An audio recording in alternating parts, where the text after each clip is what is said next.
तर आज आपण शिकणार आहे रॅशनल अल्जेब्रिक एक्सप्रेशन. तर थोडीशी माहिती आपण लास्ट लेक्चर मध्ये घेतली की नेमके रॅशनल अल्जेब्रिक एक्सप्रेशन म्हणजे काय.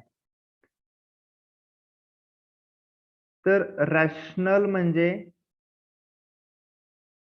ज्यांना आपण पी बाय क्यू फॉर्म मध्ये लिहू शकतो त्यांना आपण काय म्हणतो, रॅशनल नंबर. म्हणजे ज्यांना आपण अंश आणि छेद याच्या स्वरूपामध्ये लिहू शकत असतो त्यांना आपण रॅशनल नंबर असं म्हणतो. तर इथं रॅशनल नंबर नाहीत तर रॅशनल अल्जेब्रिक एक्सप्रेशन्स आहेत. म्हणजे आपण आतापर्यंत जे आपण शिकत आलो ते, पण ते कसे आता रॅशनल असणार आहेत. म्हणजे कसे, तर आता ते पी बाय क्यू म्हणजेच अंश आणि छेदाच्या रूपांतरामध्ये तुम्हाला रूपांतरात दिसणार आहेत, रूपात दिसणार आहेत. ठीक आहे. तर त्यांचं करायचं काय आहे, तर त्यांना आपल्याला सिम्प्लिफाय करायचं असतं. त्यांचं काय करायचं असतं, सिम्प्लिफिकेशन करायचं असतं. सिम्प्लिफिकेशन करायचं असतं म्हणजे त्यांना छोट्या रूपामध्ये आणून ठेवायचं असतं. म्हणजे थोडक्यात जर मी एक्झाम्पल नंबर्सच्या बाबतीमध्ये द्यायचं म्हणालो तर कसं देता येईल. आपले नंबर्स असतात, मी तुम्हाला काल एक्झाम्पल दिलं जसं की 24/12. आता याला सिम्प्लिफाय करून तुम्ही 2/1 लिहू शकता, बरोबर आहे. तसंच मी तुम्हाला दुसरं अजून एखादं एक्झाम्पल दिलं 35/7 into 21/5. आता हे तुम्हाला एक्झाम्पल दिलेलं आहे आणि हे तुम्हाला म्हणलेत की सिम्प्लिफाय करा. तर तुम्ही काय करणार, तर 7 ने भाग वरती घालवणार, 7×5=35 म्हणणार, 5 ने परत भाग घालवणार, 5×1=5, राहिलं काय 21. तर हे तुम्ही जे केलं, हे काय केलं, हे तुम्ही जे केलं हे केलं सिम्प्लिफिकेशन. याला आपण काय म्हणतो, सिम्प्लिफिकेशन केलं. कसं केलं सिम्प्लिफिकेशन, युझिंग फॅक्टर्स. बरोबर आहे की नाही, हे फॅक्टर्स पाडले होते. ऍक्च्युली तुम्ही काय केलं होतं, तुम्ही हे केलं शॉर्टकट मध्ये, बरोबर आहे.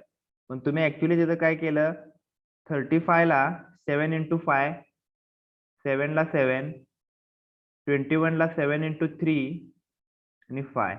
आता तुम्ही पाहिलं की अरे 5 ला 5 जाते, 7 ला 7 जाते, राहिलं काय 7 into 3 म्हणजे 21. हे कधी शक्य झालं, ज्यावेळी तुम्ही त्यांचे काय केले, फॅक्टर्स पाडले. बरोबर आहे, समजते. ज्यावेळी तुम्ही त्यांचे काय केले, फॅक्टर्स पाडले, त्यावेळी शक्य झालं, त्यावेळी आपल्याला ते सिम्प्लिफाय करता आलं, छोट्या रूपात घेऊन जाता आलं. समजली पहिली गोष्ट. ही आपण कुठल्या बाबतीत केली, ही रॅशनल नंबरच्या बाबतीत केली. हे रॅशनल नंबर आहेत.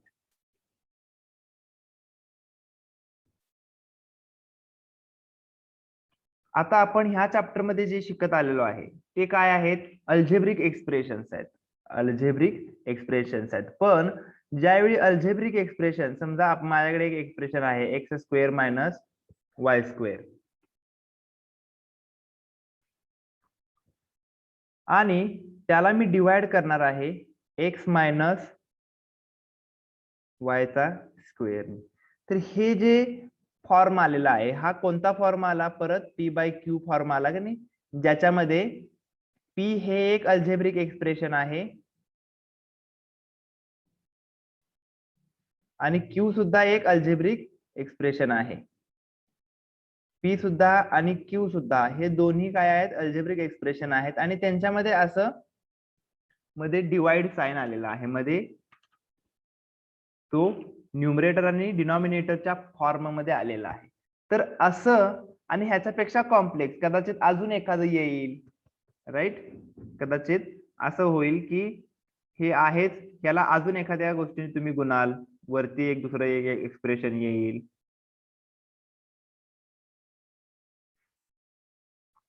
अजून ह्याला खाली काहीतरी येईल. तर हे सगळे एक्सप्रेशन काय झाले, आता कॉम्प्लेक्स होत चालले, पण ते आता काय आहेत, रॅशनल अल्जेब्रिक एक्सप्रेशन्स आहेत. तर हे सगळे आता आपल्याला काय करायचे असतात, सिम्प्लिफाय करायचे. आपलं टार्गेट काय आहे, सिम्प्लिफाय करणे. ओके, तर आपलं तर टार्गेट सिम्प्लिफाय करणे असल्यानंतर त्याचे काही स्टेप्स आहेत लक्षात ठेवायच्या. स्टेप्स म्हणजे अशा काही फिक्स्ड स्टेप्स नसतात. जसं की आता फॅक्टर आपण पाडले, फॅक्टर पाडायचे वेगवेगळे मेथड होते की नाही. इथं कोणी ह्या 7ला ह्या घालवलं, कोणी ह्या 7ला घालवलं असतं, बरोबर नाही. असं काही फिक्स नसतं की तुम्ही ह्याच पद्धतीने सोडवायचं. पण एखादी मेथड जर आपण ठरवून दिली तर तुम्हाला इझी जाईल, म्हणून मी काही गोष्टी तुम्हाला सांगणार आहे. त्या मार्गातून तुम्ही गेला तर तुम्हाला सध्याच्या एक्सप्रेशन मध्ये तुम्हाला कुठेही प्रॉब्लेम येणार नाही.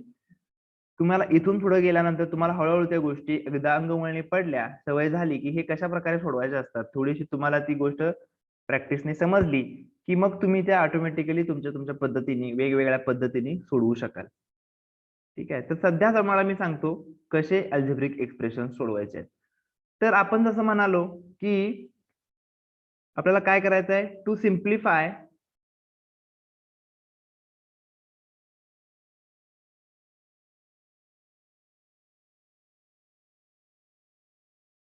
रॅशनल अल्जेब्रिक एक्सप्रेशन आपल्याला हे करायचं आहे, बरोबर. मग ह्याच्यासाठी सुरुवातीला काय करायचं, तर आपल्याला काय करायचे आहेत, फॅक्टर्स पाडायचे आहेत, बरोबर आहे. आपल्याला फॅक्टर्स पाहिजेत, नॉट एक्सपान्शन्स. फॅक्टर्स आणि एक्सपान्शन मध्ये मी तुम्हाला सांगितलेलं आहे, फॅक्टर्स आणि एक्सपान्शनचे फॉर्म्युले वेगवेगळे आहेत, बरोबर. बघा त्याच्यामध्ये गोंधळ करून घ्यायचा नाही. एक्सपान्शनचा फॉर्म्युला कुठला कुठला आहे बघा, एक्स प्लस वाय चा square, x square plus 2x plus sorry 2xy plus y square, हा एक्सपान्शनचा फॉर्म्युला आहे. तसाच एक्स मायनस वाय चा सुद्धा फॉर्म्युला हा एक्सपान्शनचा फॉर्म्युला झाला. परत एक्स प्लस वाय क्यूब हा एक्सपान्शनचा फॉर्म्युला झाला. X cube plus 3x square Y plus 3xy square plus y cube. तसाच एक्स मायनस वाय हा पण एक्सपान्शनचा फॉर्म्युला झाला. X cube minus 3x square Y plus 3xy square minus Y cube. तसाच आणि कुठला आपण शिकलो, x plus y plus Z चा स्क्वेअर, हा सुद्धा आपण एक्सपान्शनचा फॉर्म्युला झाला. हे सगळे एक्सपान्शनचे फॉर्म्युले आहेत, फॅक्टर पाडायचे फॉर्म्युले नाहीत. अजून एक फॉर्म्युला येतो, तो म्हणजे हा एक्स किंवा एच्या फॉर्म तुमच्या लक्षात येईल तो ए प्लस बी ए मायनस बी, हा x square minus Y square. आता हा जो फॉर्म्युला आहे हा बोथ आहे, हा दोन्ही आहे. हा काय आहे फॉर्म्युला, हा दोन्ही फॉर्म्युला, हा एक्सपान्शनचा पण आहे आणि फॅक्टरायझेशनचा पण आहे. कसं, इकडून इकडं आला की तुम्ही हे फॅक्टर होतात. तुम्हाला म्हणलं एक्स स्क्वेअर आणि एक्स स्क्वेअर मायनस वाय स्क्वेअरच्या फॉर्म मध्ये असेल, एक्स स्क्वेअर मायनस वाय स्क्वेअरच्या फॉर्म मध्ये असेल आणि त्याचे फॅक्टर पाडा, तर तुम्ही हे फॅक्टर पाडणार म्हणजे हे दोन काय आले, एकमेकांच्या गुणाकाराच्या स्वरूपात आले, तर हे त्याचे फॅक्टर होतात. असं कुठं होतंय का वरती गुणाकाराच्या स्वरूपात कोण येत होतं का, नव्हतं येत, म्हणून ते येत नव्हते असे वरचे. पण हे येतंय, त्याचं काय होतंय, इकडून इकडे आले की फॅक्टर होते आणि इकडून इकडे आले की एक्सपान्शन होते. त्याच्यामुळे हा फॉर्म्युला दोन्हीकडे येतोय. ठीक आहे, हे लक्षात असायला पाहिजे. तर आता फॅक्टर्सचे फॉर्म्युले मी लिहितो. फॅक्टर्सचे फॉर्म्युले जो आहेत तो सगळ्यात पहिल्यांदा आपल्याला नेहमी चेक करायचा की तो हा कुठला, एक्सच्या फॉर्म मध्ये मी ऍक्च्युली फॉर्म्युले लिहिलेत, तुम्हाला ते एच्या फॉर्म मध्ये सांगितले आहे ना सगळे, तर मी एच्या फॉर्म मध्ये लिहितो आता. ए क्यूब मायनस सॉरी ए क्यूब प्लस बी क्यूब आणि ए क्यूब मायनस बी क्यूब, हे फॉर्म्युले सर्वात पहिल्यांदा वापरायला चेक करायचे. हे सगळ्यात पहिल्यांदा बघा, ह्याचा कुठला फॉर्म्युला असणार तुम्हाला नेहमी वापरायला, तर फॅक्टरायझेशनचा फॉर्म्युला हा a plus b a square minus a b plus b square, आणि हा a minus b a square plus a b plus b square.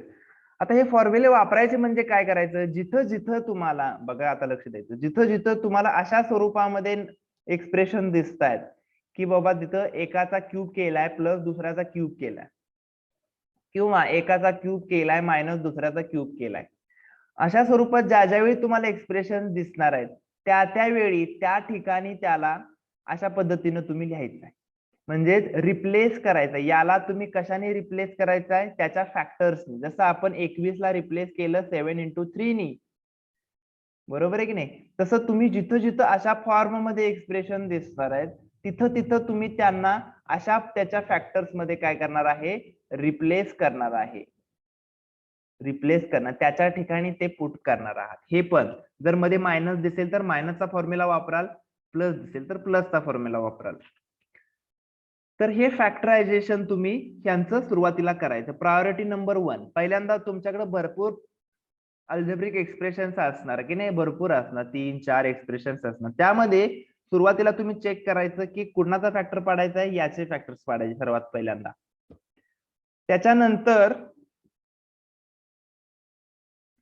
त्याच्यानंतर फॉर्म्युला जो येतो तो म्हणजे याचा, आपण जो मी इथे सांगितला तो a² - b² चा हा फॉर्म्युला परत वापरायचा. a² - b² चा फॉर्म्युला. तर ह्या फॉर्म्युल्यामध्ये तुम्ही काय करायचं आहे? a + b आणि a - b ने रिप्लेस करायचं, कारण त्याचे फॅक्टर्स काय आहेत?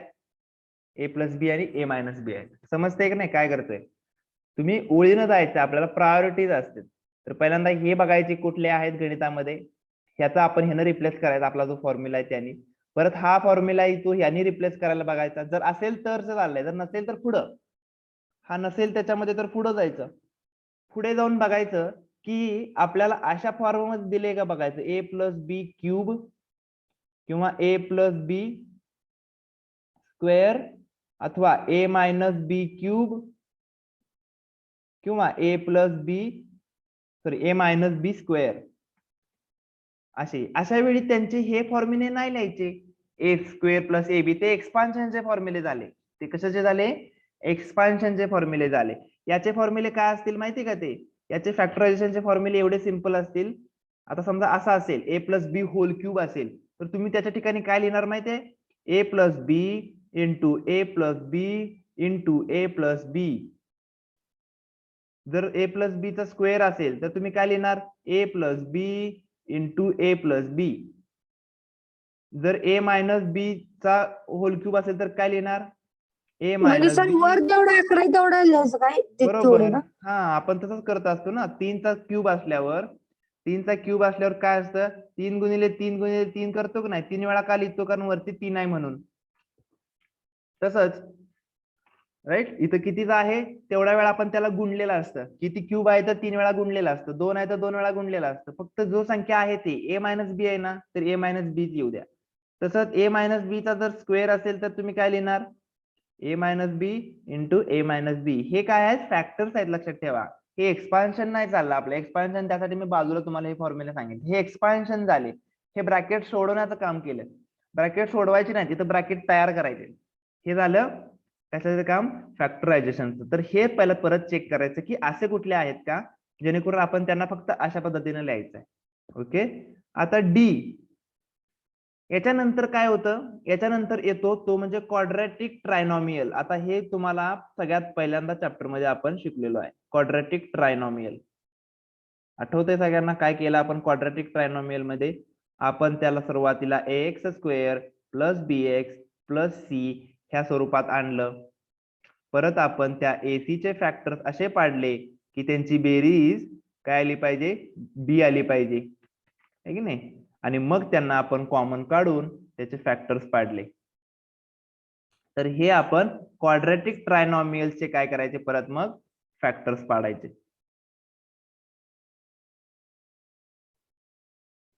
क्वाड्रॅटिक ट्रायनॉमियल्स फॅक्टर्स हे शेवटी बघायचं. तर हे चारही गोष्टी तुम्ही जर व्यवस्थित बघितल्या तर तुम्हाला कुठल्याही प्रकारचे रॅशनल अल्जेब्रिक एक्सप्रेशन सोडवायला प्रॉब्लेम येणार नाही. काय शंका असेल तर विचारा.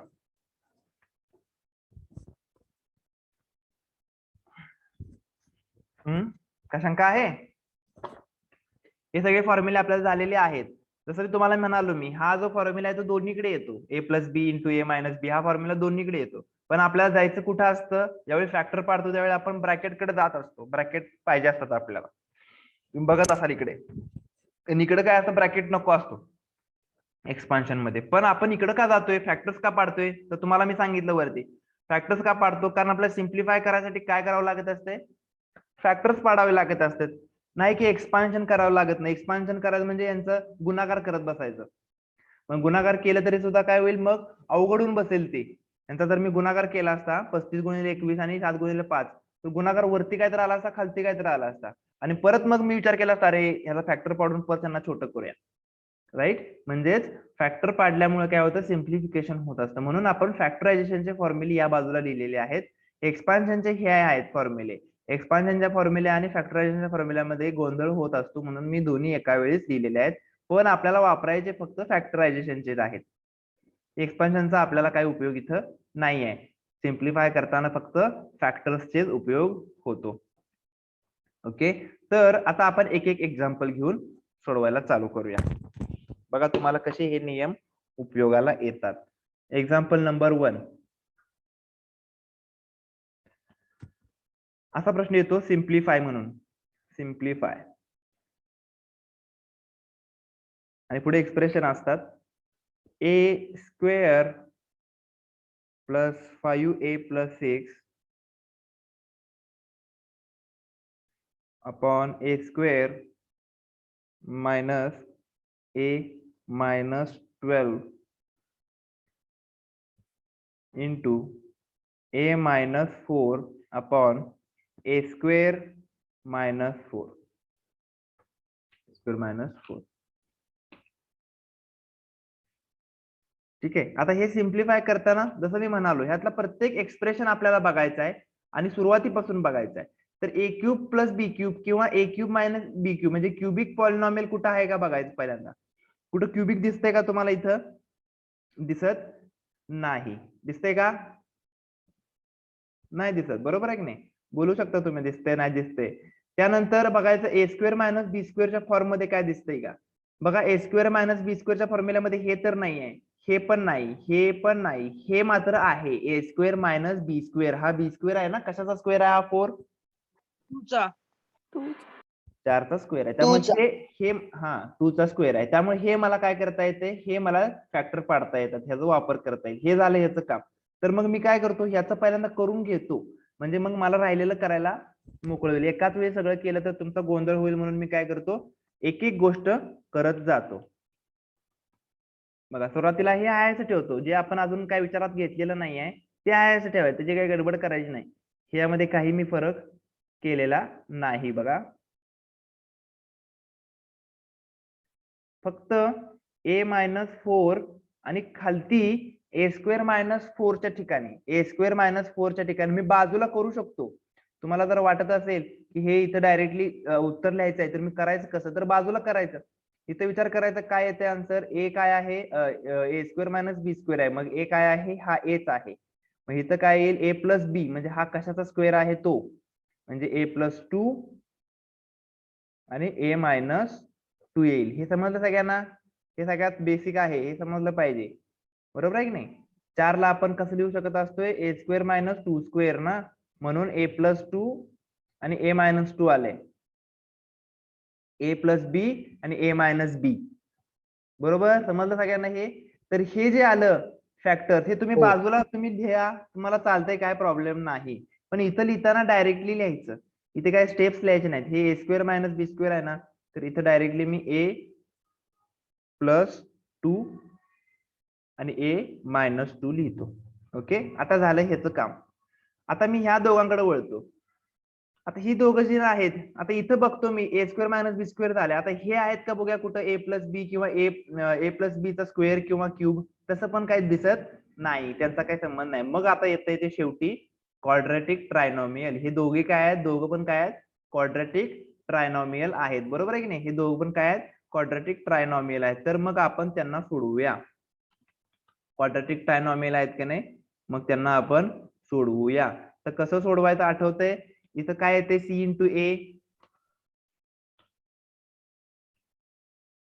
c × a काय असतं इथं, ह्याचा जो कोएफिशियंट आहे त्याने आपण याला गुणतो, काय येणार,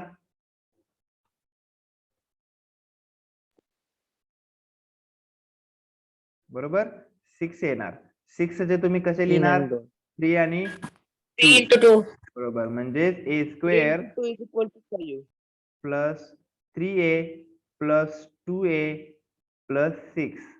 मग मी ह्यांचे कॉमन बाहेर काढणार. ए कॉमन बाहेर आलं, ए प्लस 3 राहिलं.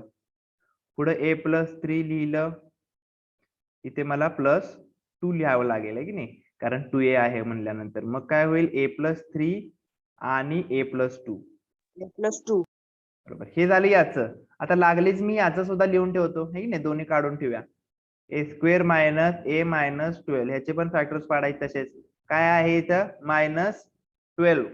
-12 चे काय होतील, 4 आणि 3. पण इथं काय, ए ला कुठलं साइन आहे, मधल्याला कुठलं साइन आहे, मायनस. मधल्या टर्मला कुठलं साइन आहे, मायनस. मग इथं कोणाला मायनस देणार हो, मोठ्या संख्येला. मोठ्या संख्येला मीचं देणार. जे sign आहे ते मोठ्या संख्येला. बरोबर, हे विसरायचं नाही. मग काय होतंय, 4a प्लस 3a प्लस 12. परत कॉमन बाहेर काढू, ए कॉमन बाहेर आल्यानंतर इथं राहतं ए मायनस 4 आणि इथं ए मायनस 4 जर तुम्ही लिहिणार असाल तर इथं राहणार आहे, तर इथे -12 आहे ना, तर इथे येणार आहे +3. म्हणजे ए मायनस 4 ए प्लस 3. ठीक आहे, हे झालं याचे. आता हे जे आलेत फॅक्टर्स, हे फॅक्टर्स डायरेक्टली त्यांच्या ठिकाणी लिहायचे. हा जो पहिला एक्सप्रेशन आहे त्याचे फॅक्टर्स काय आलेत, तर ते त्याच्या ठिकाणी लिहायचे. काय आले त्याचे फॅक्टर्स, तर ए प्लस 3 आणि इंटू ब्रॅकेट मध्ये ए प्लस 2 ते त्याच्या ठिकाणी लिहिले. डिवायडेड बाय अपॉन हे जे आहे त्याच्या ठिकाणी याचे फॅक्टर लिहायचे. काय आलेत, ए मायनस 4 ए प्लस 3. ठीक आहे, आणि इंटू हा इकडचा ए मायनस 4 आहे असा, आणि हा ए प्लस 2 ए मायनस 2. आता तुम्हाला समजेल, असं ज्यावेळी येतं त्यावेळी आता कळतं कुठलं कोणाशी कॅन्सल होणार आहे. आता फॅक्टर्स झाले, जसे आपले तिथं वरती फॅक्टर झाले कम्प्लीट काढून, तर ते काम आता झालं. आता इथं कॅन्सल आउटचं काम आहे फक्त सोपं. बघा कोण कशाला कॅन्सल होतं, ए प्लस 3 त्या ए प्लस 3 बरोबर कॅन्सल झालं. ए मायनस 4. बरोबर, ए minus A 4 plus 2, A minus 2 ला ए cancel प्लस झालं. 2. ए मायनस 2 ला काय, ए प्लस 2 ला ए ए प्लस 2 प्लस आहे. 2. ए A प्लस plus 2 ला A minus 2. असं कसं जाईल, ए प्लस 2 ला ए A minus plus 2, A plus 2. हा, दोन्ही सेम असेल तरच जाणार, नाहीतर नाही जाणार. मग राहिलं काय, तर ए मायनस 2 राहिलं. बाकी वर काहीच नाही राहिलं म्हणून 1 लिहिलंय. वर काहीच नाही राहिलं म्हणून 0 नसते लिहायचं, 1 लिहायचं असते. आणि खाली ए मायनस 2 राहिलं. मग हे झालं त्याचं सिम्प्लिफिकेशन. आता एकदम सिम्पल फॉर्म मध्ये आलं की नाही बघा बघू, कारण हे किती कॉम्प्लेक्स वाटत होतं, पण ते ज्याला फॅक्टर पाडून आपण समजले की अरे हे तर एवढंच आहे, याचा अर्थ एवढाच होता. एवढा सगळ्याचा अर्थ फक्त एवढाच होता, 1 अपॉन ए प्लस ए मायनस 2. हा,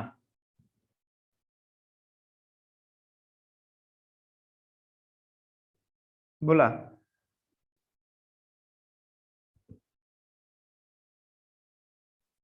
आणखी एकदा सांगणार का, ती तिसरी स्टेप? तिसरी स्टेप म्हणजे फॅक्टर्स पाडलेले समजले का तुम्हाला? हो, ती नाही, अलीकडची या साइडला सिम्प्लिफाय मधली तिसरी. हा, ती.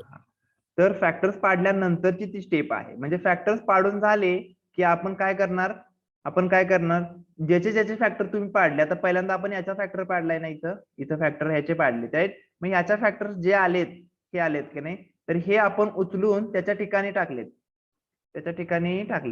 ही त्याची जागा आहे पहिली, म्हणून त्याच्या ठिकाणी काय केले, त्याचे फॅक्टर्स टाकले. तसंच याचे सुद्धा फॅक्टर्स त्याच्या ठिकाणी टाकले, म्हणजे हे आलेले.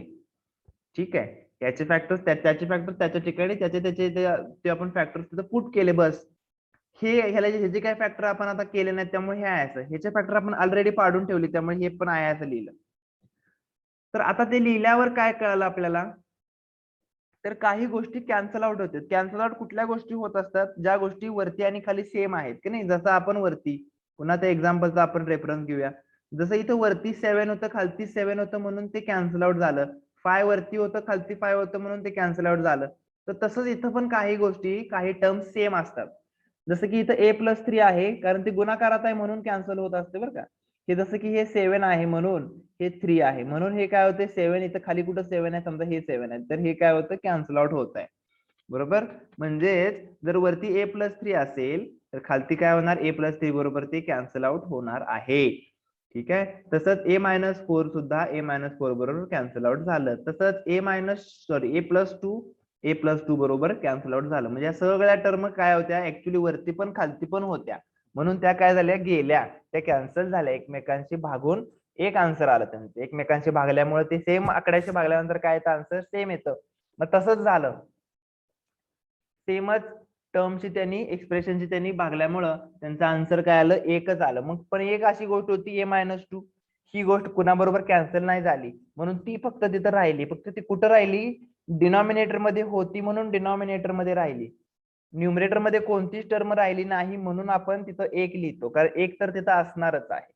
भाग गेला म्हणून काय झालं, भागाकार त्याचा एक येतच असतो. तर एक भागाकार आल्यामुळे वरती एक लिहिलेला आहे आणि खालती a-2. ओके. आता अशा प्रकारे एक्झाम्पल तुम्हाला सोडवा. आता पुढचं एक्झाम्पल बघा.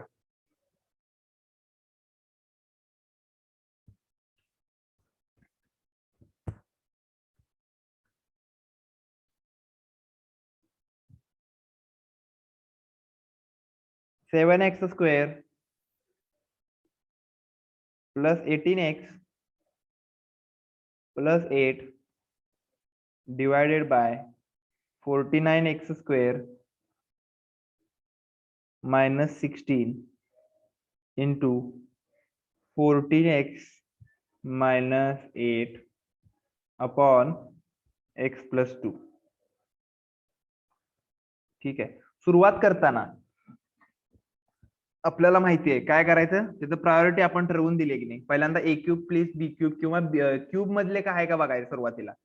क्यूब मधलं काय आहे का, हो आहे का क्यूब मध्ये, क्यूब मधलं काही नाही, बरोबर. त्याच्यामुळे क्यूबचा फॉर्म्युला काय वापरायला लागणार नाही. मग आता परत यायचं स्क्वेअर, a² - b² बघा इथे दिसतंय मला, हे a² आहे मायनस इथे काहीतरी आहे, स्क्वेअर आहे का, 16² आहे का, हो. आहे. मग मी काय करतो, इथं बाजूला सोडवतो ते, हे पहिल्यांदा इथं बाजूला सोडवतो बघा. 49x² - 16 ह्याला तुम्ही कसं लिहिणार, 7x चा स्क्वेअर आहे तो. हे आपण वेळोवेळी मी तुम्हाला सांगितलेलं आहे, हे दोन्हींचा स्क्वेअर असला पाहिजे ना. तो एकाचा फक्त x चा स्क्वेअर असून चालत नसते, तो त्याच्या बाजूला जी संख्या आहे ती पण स्क्वेअरच पाहिजे, जेणेकरून तो ब्रॅकेटचा स्क्वेअर होईल 7x² आणि हा 4 चा स्क्वेअर. तर हा झाला आता a² - b². हा a आहे 7x, b आहे 4. तर a² - b² मध्ये काय होईल मग, तर बघा 7x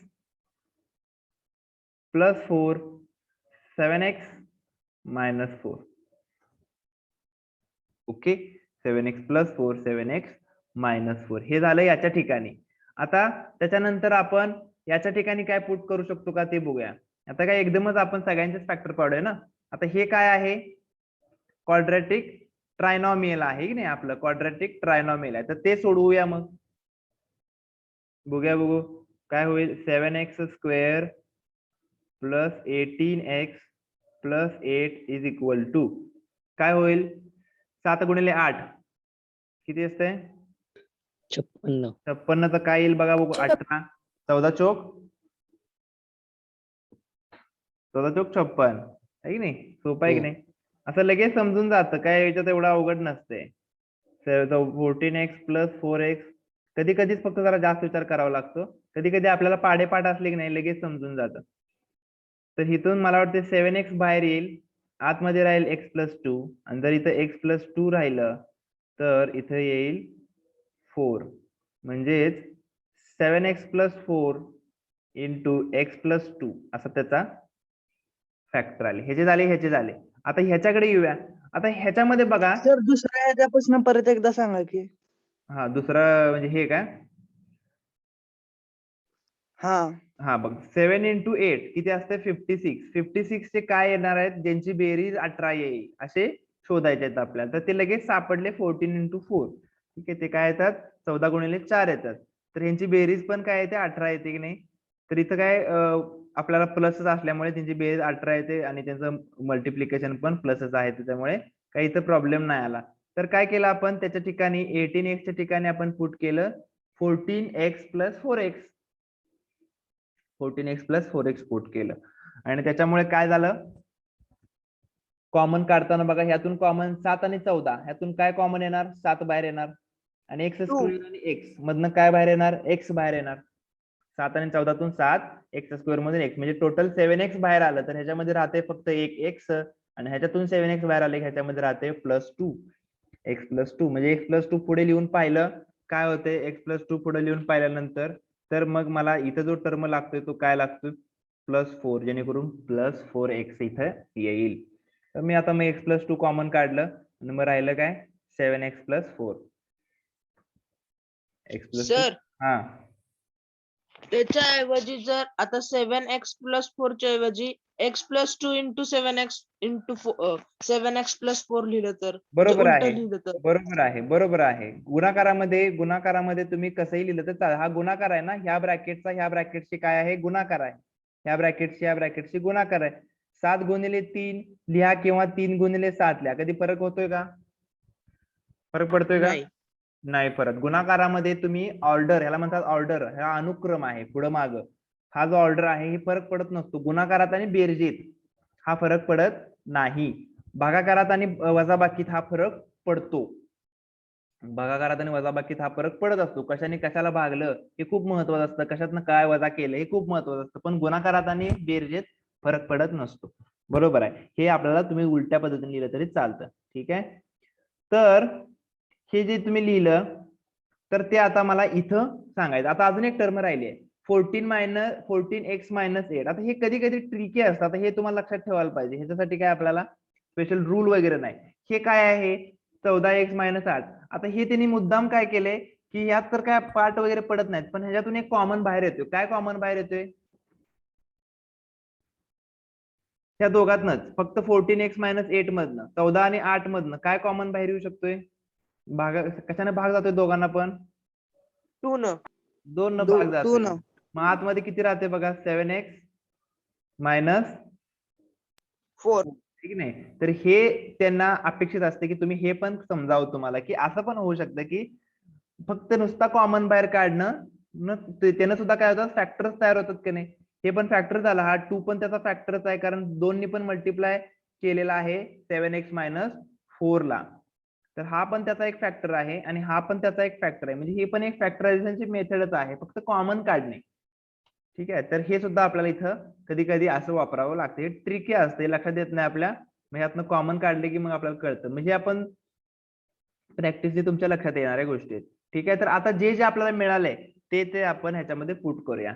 तर ही सगळ्यात पहिल्यांदा मिळालेली गोष्ट ह्याच्या ठिकाणी पुट करूया. 7x हे हित आहे, तर याचा काय आहे 7x + 4. बघा कसं करतोय, ज्याच्या ठिकाणी तेच पुट करतोय, ज्याचे ते फॅक्टर्स आहेत ते इकडे तिकडे टाकायचे नाहीत कुठं. त्याचे फॅक्टर्स आपल्याला मिळालेले ते जे आहेत तेच मी तिथं, ठीक आहे. आता याचे फॅक्टर्स पहिल्यांदा काढले तिथं वरती आहेत तर ते लिहितो 7x + 4 7x - 4 ओके इंटू हे ह्याचे फॅक्टर्स मी पाडले ते 2 × 7x - 4. आता त्यांनी का तसे दिले तर तुम्हाला त्यांना माहिती आहे ना खाली 7x4 आहे, मग त्यांच्या बरोबर घालवायसाठी त्यांनी म्हणून एक असं वरती उगाचच कॉम्प्लेक्स करून दिले की तुम्हाला कळू नये काय नेमकं आहे. तर हे पण बघायचं की असं ज्यावेळी असते उगाचच दिलेलं त्यातनं काय कॉमन येते का बघायचं. उगाचच दिले ना, याचं काय आपल्या फॉर्म्युल्यात पण बसत नाही, फॅक्टरायझेशनचा काय फॉर्म्युला आहे का काय, पण हे उगाचच दिलेलं नसते, त्यांनी कुणाबरोबर तरी घालवायसाठी दिलेलं असतं. हे नेहमी लक्षात ठेवायचं. सिम्प्लिफिकेशनच्या एक्झाम्पल मध्ये जनरली अशी टेंडन्सी असते की प्रत्येक ना प्रत्येक कोणावर जातो, एकाच दुसरा शेवटी शिल्लक राहत असतो.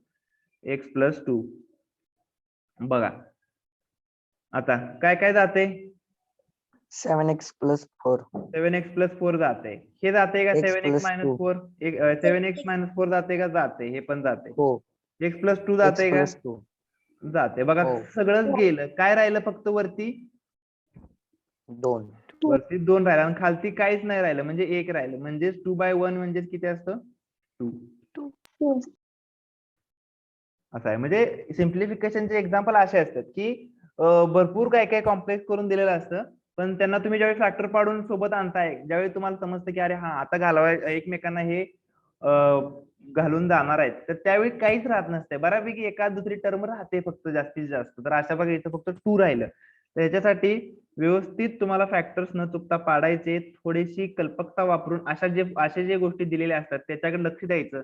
हे आहे आपण ह्याला काय होणार नाही असं म्हणून आपण तसं ठेवलं तर मग आपलं एक्झाम्पल चुकणार ना.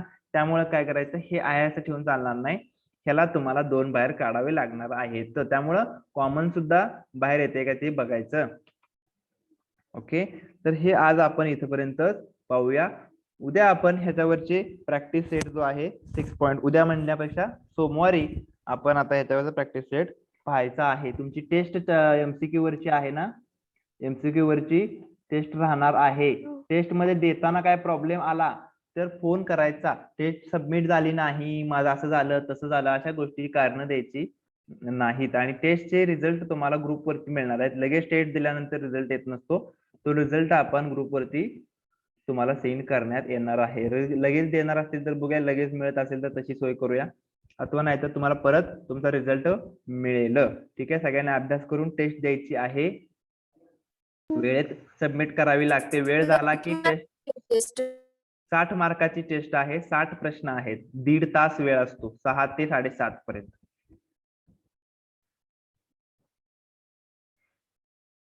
ओके, ठीक आहे, बेस्ट लक तुमच्या एक्झाम साठी. टाटा.